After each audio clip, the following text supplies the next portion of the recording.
Hello, Next Geners. Welcome to our Friday Form Preview Show. We're back for 2022. Damien Ractliffe here, Chief Racing Rider at The Age, and joined on every episode by Hayden Byrne from Daily Sectionals. Hayden, welcome back. 2022, big Group 1 at Caulfield on Saturday. Good to be back, mate. Carnival time. Normally Absolutely. we say autumn, leaves start to fall off the trees and the good horses start to return to the racetrack.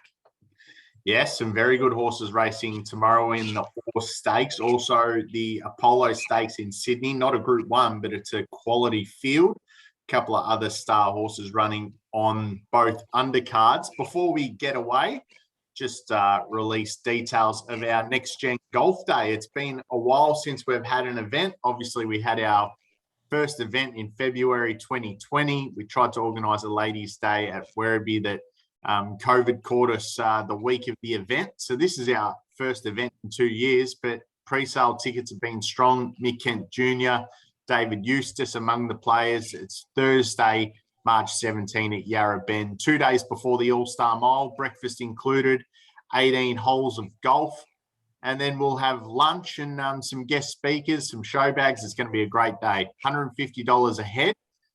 Sponsorship opportunities available. All funds raised going to the Royal Children's Hospital Good Friday appeal. So it's a great cause as well. Very much so. Looking forward to it. And wipe the dust off the golf clubs and I'll be back out onto the course. No, I'll be practicing my game to make sure that I bring a strong team of 4 to win the Ambrose comp. But few people out there already very confident. One of our next gen trainers, Gemma Riley, is going to bring 3 clients, and she says they're all superstars. So I think they're the early pre-post favourites. Mitch Brown at Leneva Park, former PGA Tour player, has or former pro. He's been helping me with the day, and he's a quality golfer. So and I think Dave Eustace might be bringing a few of the young trainers that he's mates with in Ballarat to have a hit as well. And I think they're all pretty good. So it's going to be a great day. We're trying to get RSN out on course. So it'll be great to have Gareth Hall broadcasting live at Yarra Bend. Should be a really fun day. So details on our Facebook page, on my Twitter page at Damien Ractliffe, on the Racing Next Gen Twitter page. You can find all the details there. Hit us up if you want to play. Let's get stuck into this Caulfield card. We're gonna roll through all 9 races because we want to touch on Sydney as well. Race 1 in the boat, $2 favourite, Lindsay Smith. He just places this horse beautifully.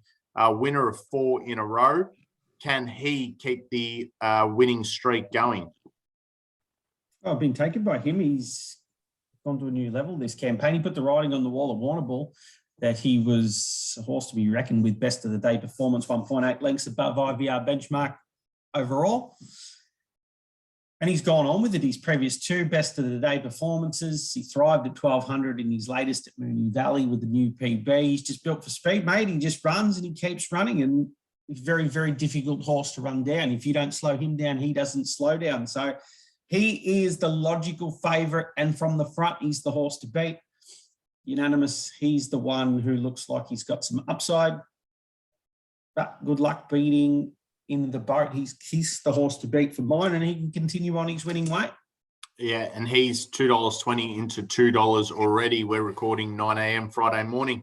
Race 2, decent rain is a $3.20 favourite for Kiramar David Eustace in the Autumn Stakes. Yeah, another horse who's been in good form this campaign. The previous start at Flemington was excellent. Been up forever. Go right back to early August of last year. I think I don't think she resumed for the campaign where she was a winner at Echuca over 1,000. Forward through to her previous start at Flemington. Again, it was at a race shape she's had to put up with quite a number of times. She wasn't asked to do much early, very little speed through the mid, and asked for a good sprint home. She thrives under those racing conditions, but she can handle pressure early. So she's not one-dimensional. You know, when it comes to horses that deep into a campaign, she's a race-by-race proposition in terms of mounting yard, but you trust the camp. She's got the necessary talent to run top 3, top 4, no doubt about it. the X factor in the race and the horse who is better than all the others is Coast Watch. He's a massive mounting yard watch. He's got a good performance at Kenzo, or he's a winner over 1,400. And then he's got the big number.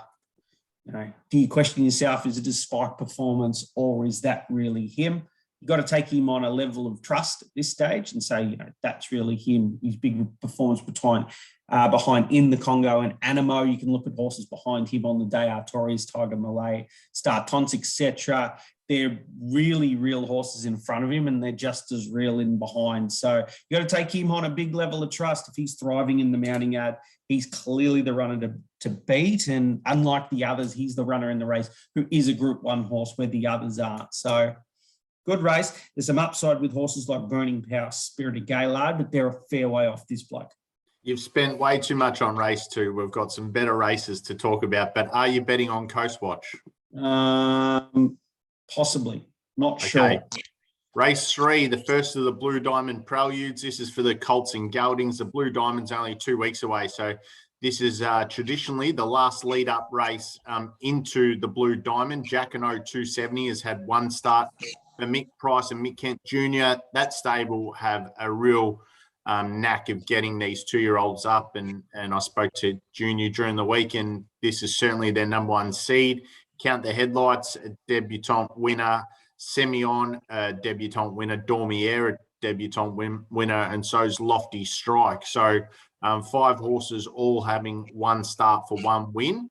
And we know Dormier, Godolphin, Anthony and Sam Freeman won the Blue Diamond in 2019 with Lyre. They went very close in 2020 with Hanseatic for Godolphin. And obviously they won the Blue Diamond last year with Artorias, who wasn't for the Blue Army, but they too have a great knack of finding a 2-year-old. Yeah, real watch and learn sort of event for the grand final, isn't it? Would he be the favourite for the Diamond overall, Jacquinot, I'm assuming? No, I don't think. I'd have to have a look. Let me. Yeah, you talk and I'll find that. Interesting race shape on debut. Very difficult to get an overall talent level measurement on him. He was exciting to watch. They were slow away. There was no early speed, but then they really put the accelerator down between the 8 and the 6, and the speed fell out of the race. And that allowed him to, as I call it, the peloton effect, where you get a little bit of a lead-out group and they allow you to slingshot into the middle. And at Caulfield, under those circumstances, when that does occur and you're able to get out into the middle lanes of the track into faster zone than what the others are in, you can look really spectacular for a visual and not smash the clock in doing so. So he's got X factor. He was able to sustain the pressure between the 8 and the 6. He coped with the slowdown. He was able to accelerate late. So, from a first up perspective, fantastic performance. Now he's going to get the opportunity to stamp it as an overall performance. So I wouldn't go stamping him as any special for a race like a Blue Diamond or that. He's got plenty to find in order to win. And the level he's got to find isn't far off what a lot of the others have got to find. So, the thing he does is have his X factor where most of the others don't, and will never have that. Count the Headlights as a horse who's got some X factor. He's got straight line speed, which is going to be huge in races like this. He also ticks the 1,200 metre box. Issue is, again, he's got to find 3 lengths if he thinks he's going to be competitive in a diamond, but that's not out of the question. So they're the 2 top liners for me. The other one who looks like he's got a touch of X factor is Dormier. And the others are going to have to really lift in order to be competitive, both here and in a diamond. Okay, so you're right. Jacquinot is the $5.50 pre-post favourite for the Blue Diamond. The prelude for the fillies, Miss Rosiano, and she's not nominated yet for the Blue Diamond, but I heard Peter Galagotis on radio yesterday say if she wins, it's a no-brainer. They'll be paying up, I think it's $55,000 late entrance fee for the Group 1, but she was strong on debut, winning in I think it was the preview. She's $4 here, English Riviera 5, Letizia $6.50. And as I mentioned, Miss Rosiano is $10 for the Blue Diamond, not yet nominated. Yeah, interesting. As an overall, the girls are dragging in just a touch better IVR performances overall, but the boys look like they've got a little bit more X factor. So it's going to be an interesting class. It's who can really perform, A, when the pressure goes on, and B, when we get genuine races at 1,200 metres. I'm not totally discarding the girls at the moment. Miss Rosiano, excellent. If she can bring her 1,000-metre form to 1,200, she's going to be mighty dangerous, both here and in the diamond. So she gets an 1,100-metre opportunity to prove that. Mm-hmm. There's no reason from her data from Caulfield that she won't get the 1,100. Revolutionary Miss is a runner from Sydney who looks like it has some X factor. And he's probably one of the sleepers in terms of long-term Blue Diamond strategy. He could win here. And looks like it's got the ability, it looks like the room's there, improvement-wise, to be competitive in a diamond. It's one, boom or bust sort of job on the weekend. Race falls away pretty fast. Moko's another runner I've got a little question mark next to. It's got some X factor. So that's what I look for. I look for someone who can do something that the others can't, which, whether it be high-end straight line speed or that ability to absorb some pressure. So if you can do that, you're a chance in races going forward. The other one would be Seven Sisters. It's the one with a little bit of a X factor and brings in different form. It brings in Geelong form, and the others have been competing at metro level. Yeah. Okay. A revolutionary Miss is 10 into 850. Miss Rosiano strong at $4. Seven Sisters, you mentioned, $46. So maybe a little bit of value there, but I'm assuming that's another watch and learn ahead of the Blue Diamond. The Kevin Hayes race 5, Scorched Earth, is $3.30. We see Gensha return for Anthony and Sam Freeman. She's always shown a little bit of talent. Asphoria has won 3 in a row for Henry Dwyer at $10. Mallory, we know, has been running since a 2-year-old. So, we've got a bit of exposure with some of these horses already. You do, and there's not a lot between them, is there? There's a lot to like about Scorched Earth's last performance. Boss obviously goes very well for Damien. Meets a similar level of field. Similar level of competition here, steps up 1,200, shouldn't be a concern. Last 2 wins have been dominant, but they've been at 1,000 and 1,100. The only question mark with it is it does need a run of PB at 1,200 in order to win. So there is that little question mark there, but there's nothing through its sectional data from its last 2 to say that it can't. It's in clear career best form.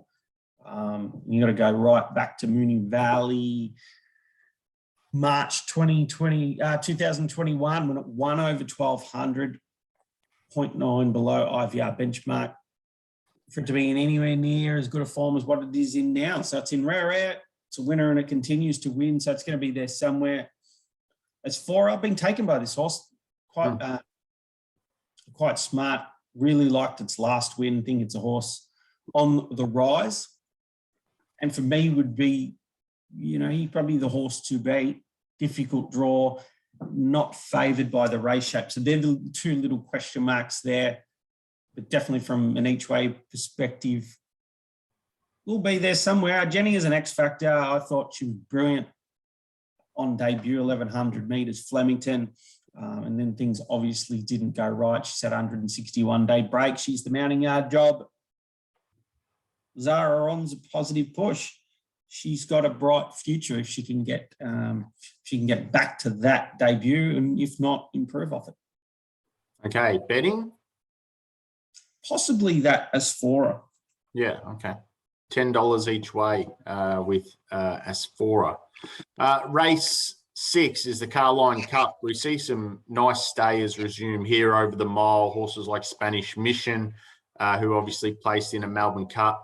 Shared Ambition, who sounds like he's going really well, certainly with the trials. And Chris Waller said this morning he's the pick of his 2 between Shared Ambition and Yonkers. Open Minded was excellent winning last start, deserves favouritism at $3.10. Normandy Bridge is the second favourite at $4.20. Open-minded's flying. Mm. Absolutely flying. Caulfield suits. Big question mark with him is the mile. So, 1,400 metres, it'd just about be game over here with him. Question marks. They had nominated him for the Orr, but clearly that would have been a step up against quality horses here. So they probably thought that the easier grade, even out to a mile, should still be really competitive. Yeah, and even when you sit down and you look from a mapping perspective, you can't see anything but him controlling it from the front unless somebody, really wants to try their hand. And if anyone wants to try their hand, they really don't have the speed to go with him. So Milesy's question, if you had any inside word on a horse like Normandy Bridge and they knew that he was ready to rumble first up, market will be a huge guide with it. But if you got a quality horse at a mile and you knew you were ready to go, you can definitely not only bet, but you can win. So it's a race I would rather sit back and view with the likes of, Shared Ambition's always an X factor in these type of races. Mm-hmm. And then you got the return of Spanish Mission. That's a complete unknown at the mile. Even runners like Call Sign Mav. Normandy Bridge is an unknown. Sit back, watch, learn, enjoy your afternoon, or, get a little bit brave, back the international, or do you just say, okay, these are all going to be underdone? If the mounting yard reports come back and everyone's big and burly and open-minded's fit and fresh, well, make your own mind up in that one. I'm not interested. Yeah. Yeah, it's going to be a good spectacle anyway. Surprise Baby is also in the field. You mentioned Call Sign Mav, who ran in a Cox Plate, the New Zealand horse, now with Danny O'Brien. So we're going to learn a little bit out of that race. Rubiton Stakes, Artorias, $4.20 resumes here over the 1,100 metres. I think they've got their mind set on keeping him at the sprint trips this prep, heading towards a race like the Newmarket down the straight. $4.20, Marine 1, $4.80, Oxley Road 5, Ingratiating 5. Smart little field. What's this, a little baby Oakley Plate, is it? Well, it's traditionally a great lead-in for the Oakley Plate, the Rubiton Stakes. Well, it's all eyes Artorias, isn't it? Yeah. All eyes Artorias, and let's see what he can do at the shorter course. His first section is going to be vital for him, whether they're too fast for him. If they're too fast for him and he can't keep up, it's game over. He can have whatever finish he likes. 1,100, big test. Obviously, smart camp, and they've prepared him for this. He's definitely the talent of the race. He's got a 10th best of the day, 1.6 lengths above IVR benchmark performance. Caulfield, third up in his first campaign when winning, beating Ingratiating and Animo, etc. So he ticks the 1,200 metre box. His first ever career start was 1,135 metres. That was at Geelong in a maiden when he was beaten. His big surge through the mid. So that's the question, is the 1,100. We all know how big a finish he's got. But older horse, bigger horse, not easy. Oxley Road will just hum along from the front. Give the likes of Marine 1, Ingratiating, a toe into the race, and it's going to be a matter of whether he can catch them or not. Extreme Flight was a runner that I thought had talent, but hasn't quite lived up to the talent level that I thought he had, and Maliva's flying. So from a talent perspective, Artorias clearly the one to beat. Question marks surrounding him in terms of 1,100, etc. Yeah. Puts the ball back into the Oxley Roads sort of camp. And from a betting perspective, the 1x4 style bet, he's likely most likely the one you would collect on, whether it be winning or place. Oxley Road? Yeah. Yep.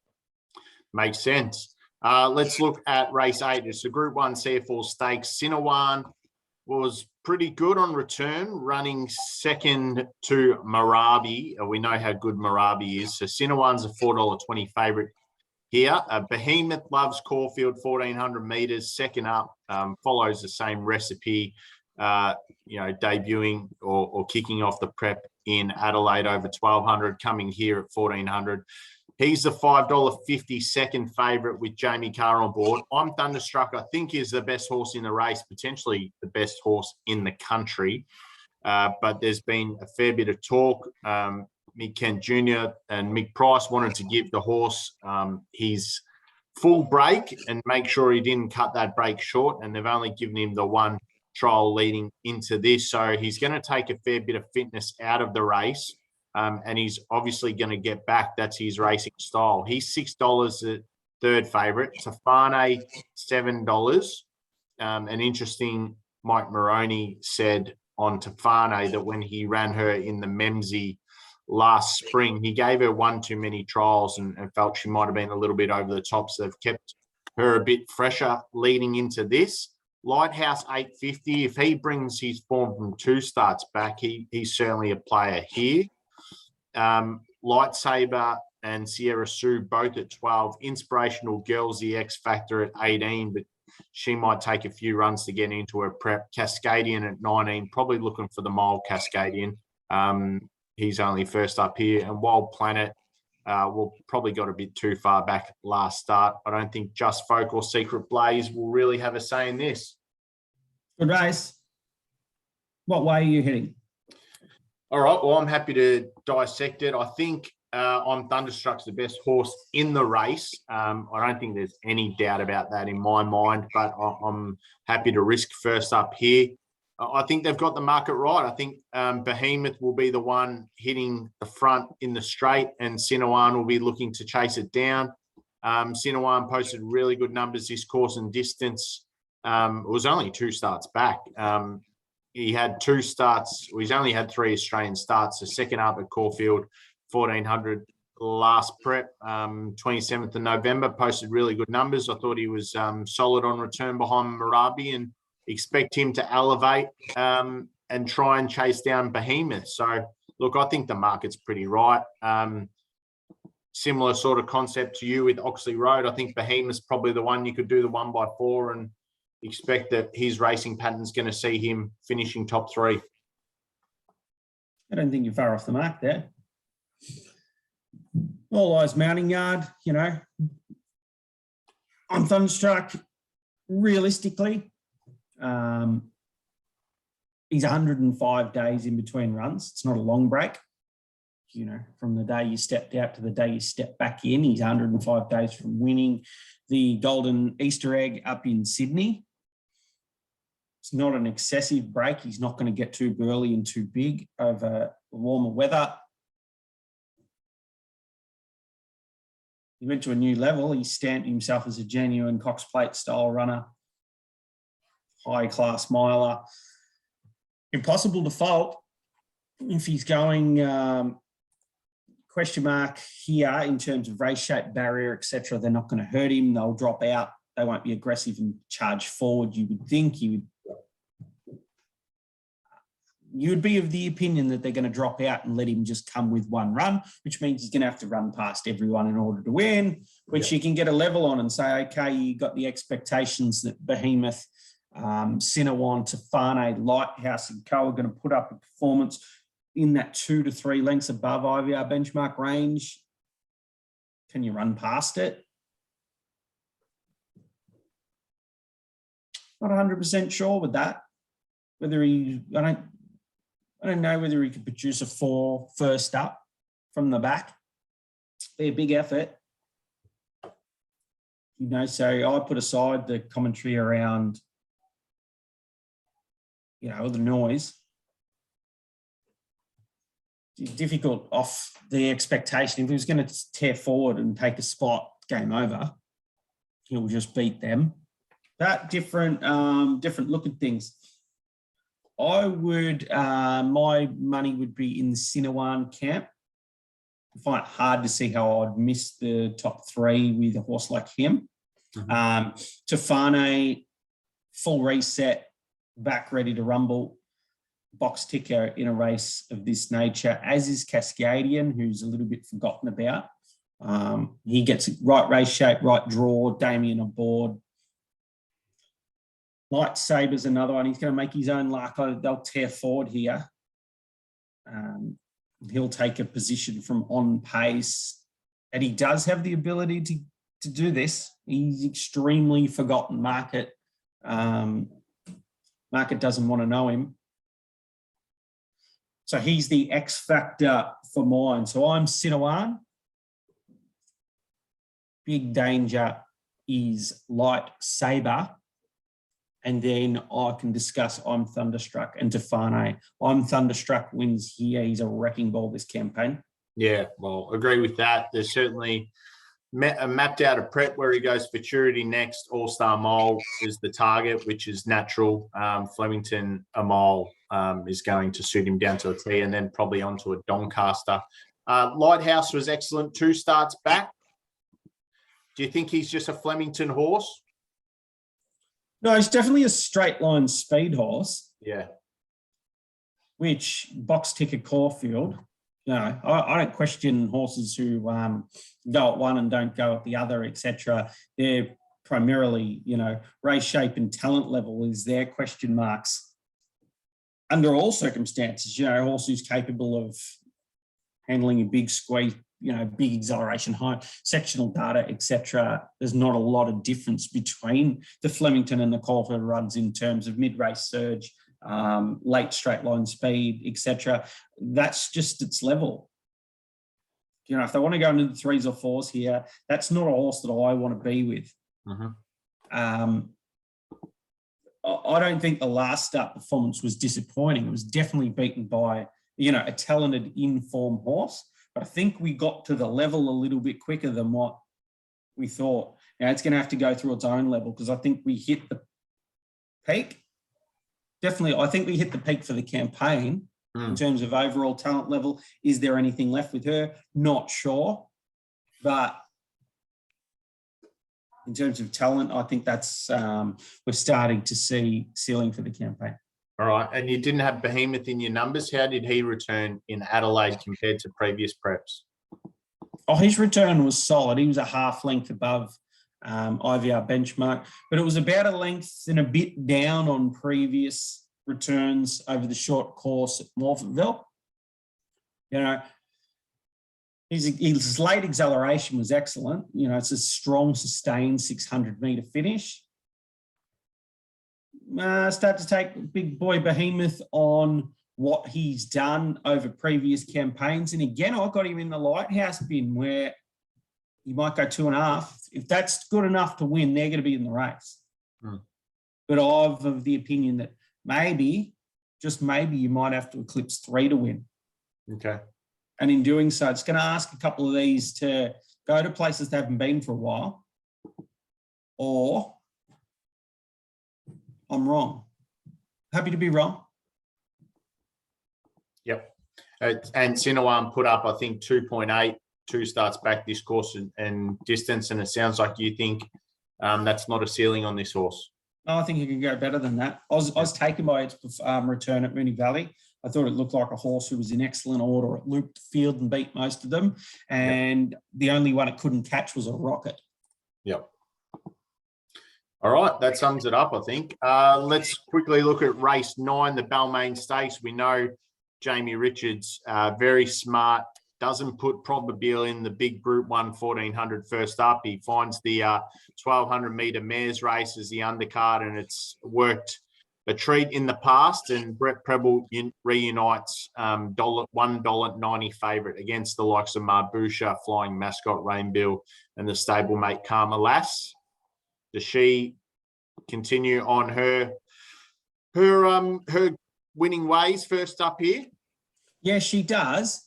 I won't say yeah, she does, because she's got a platform, a first up platform that sits in the 1.5 sort of lengths above IVR benchmark range. And then she's gone real big at Caulfield 2 campaigns back when she was excellent, posting 3rd best of the day, 2.4 lengths above IVR. Remember first up last campaign, she looked like she was just chasing a little bit when I asked her to really accelerate. She might get a little bit better, a more suitable race shape here for her, where she won't have to really chase. But there's some X Factor. Marbusha's definitely an X Factor runner. And Jai McNeil's flying, if you hadn't noticed. And the other one who also has the X Factor and doesn't have the mileage of some of the others is Flying Mascot, where, you know, Moonee Valley and Flemington performances, it was almost, would have been in the top handful of runs, that Cox Plate performance, when it was heavily backed. I mean, in the top couple of performances for the spring, I think. Very, very surprising. And then you can't really knock its performance at Flemington, 12th best of the day, 2.1 lengths above IVR benchmark. When asked to travel at a career fastest, 7.4 lengths above through the first section, hard horse to fault. And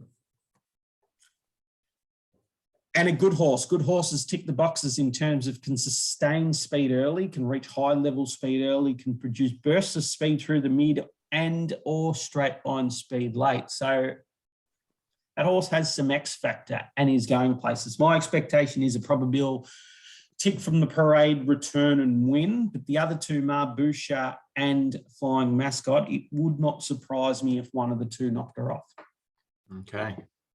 And I'm pretty sure I'm right in saying that both Probabile and Flying Mascot are in the top 10 voting for the All-Star Mile. So they're well placed. Actually, Flying Mascots slipped to 11th in the voting, but they're both right in the mix or aiming their preparations around that All-Star Mile.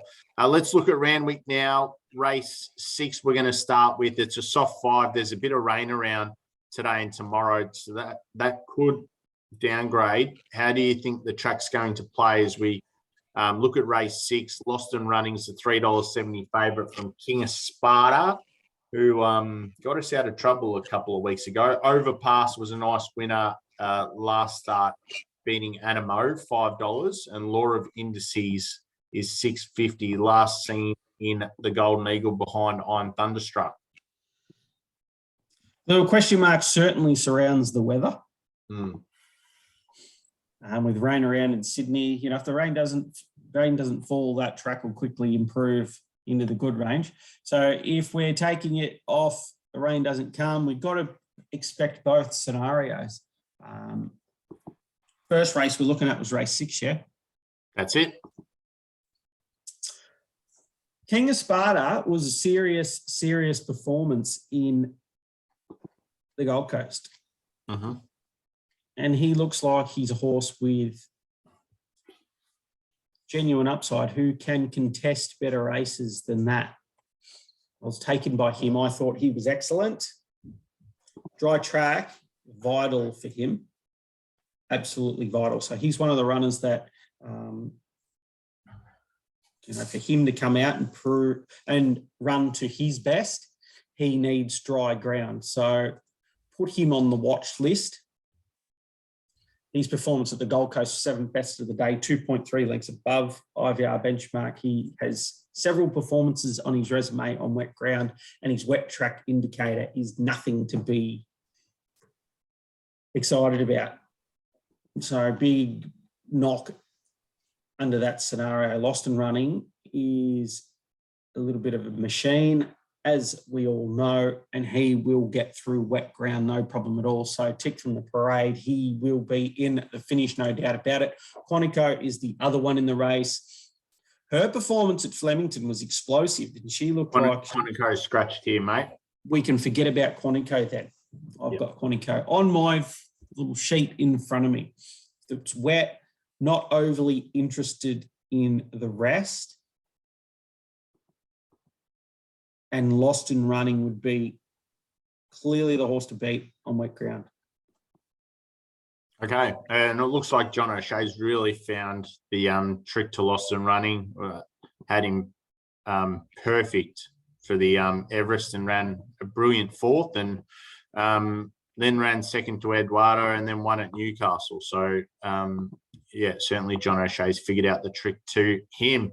Race 7, we see the Boom filly Espiona. She's only had 2 starts, but she jumps here $1.50 favourite against the likes of Jamea, Fangirl, 4 moves ahead, Zuzarella Star, Tonts. How good is this filly? No ceiling, mate. None at all. She's had 2 starts in her little lifetime. Her win at Flemington was visually outstanding. It was the best of the day performance. 2.4 lengths above IVR benchmark overall. And what can you say about her? 8 lengths squeeze through the mid, strong sustained last 800. She'll get through dry ground, wet ground, no problem at all. So there's not going to be an excuse there if the track comes up in that soft range. Heavy ground, obviously an unknown, but there's no excuses on the soft. Warwick Farm performance, the wet track indicator was very, very solid. She's got X factor. She's got sustained speed, straight line speed. The only question mark with her left is early speed, and her early speed elevation is what will launch her into the stratosphere. If she's got it, no reason to say that she hasn't. So we banged on a little bit last campaign that the fillies were a bit ordinary. This one definitely isn't. She will belt these if she's anywhere near right. I'll put you on the spot here. Do you think she's a sprinter or a miler? When you've got this platform and you've got that little amount of data to work with and that little amount of intel, she overcame adversity in the first start at Warwick Farm and on rain-affected ground produced 3.3 lengths above benchmark combined last 400 metres. Mm-hmm. So that's a dry track rating. So she's got superior straight line speed. She's got genuine acceleration and she's got high-end acceleration on wet ground. So we've got a big X factor already off start 1. Start 2, she produced an 8.5 length squeeze through the mid. Again, the acceleration's there and she's got sustained speed. Like she was eased down to win. So the drop off over the last 200 is more, we're just floating sort of thing. And on a day where it was very, very difficult to run time breaks, dry track benchmarks and benchmarks the track. Are you a stayer or are you a sprinter? Well, you definitely get 1,200 metres, no worries in the world. 1,400, you're going to thrive at, and that's going to take you to a mile. When you get some quality mile intel around her, that will give you the indication whether she's a sprinter miler, where she's got to use her high-end speed in order to win over a mile, or whether she's still got that strong sustained speed over 800 metres or 1,000 metres. You got the high-end sustained speed, or you can overcome adversity, show some late acceleration, etc. over a mile, and you're going to get 2,000. But with a horse like her, you take her until she says no, and when she says no, you bring her back. So, can you win, what's it called, the big race, the sprint? Can you win an Everest?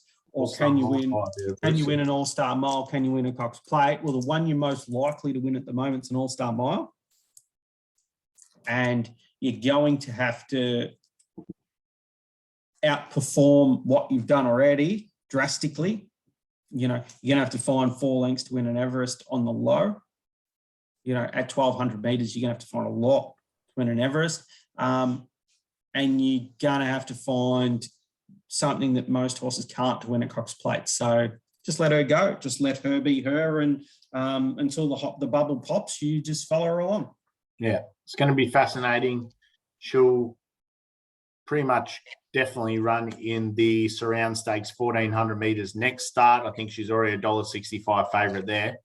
And then does she go to an All-Star Mile? Do they bring her back to 1,200? Do they save her for a Doncaster Mile where she'll get no weight at handicap level? Or even then she could stay against the mares in the Coolmore and avoid horses like I'm Thunderstruck. It's going to be fascinating to watch her prep play out.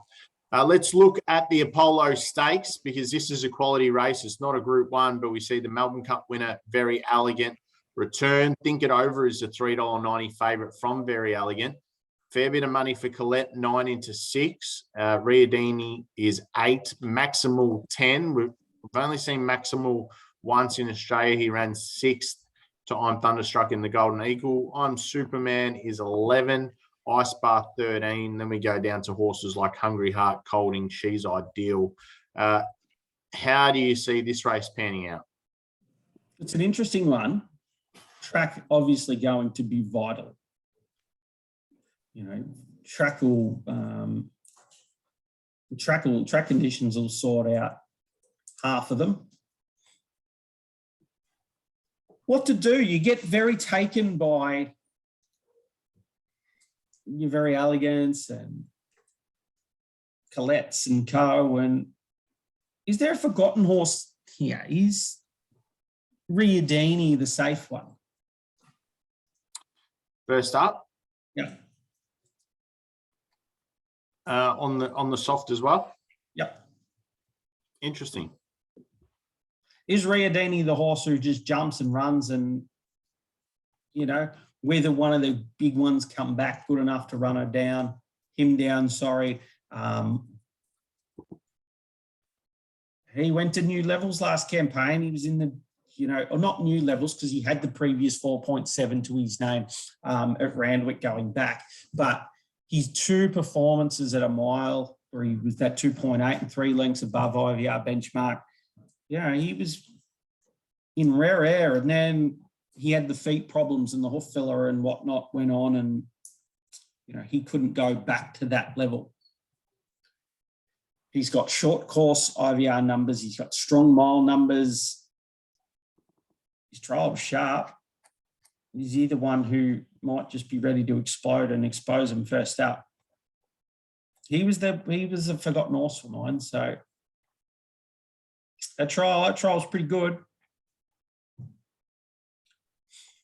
So it sounds like you lean towards Riadini. Yes, there's an element of safety there with him. Very Elegant. She's going to be looking for wet ground in order to win. I think over 1400.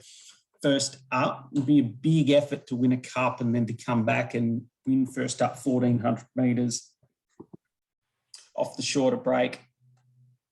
Colette, if the rain falls, obviously right in it.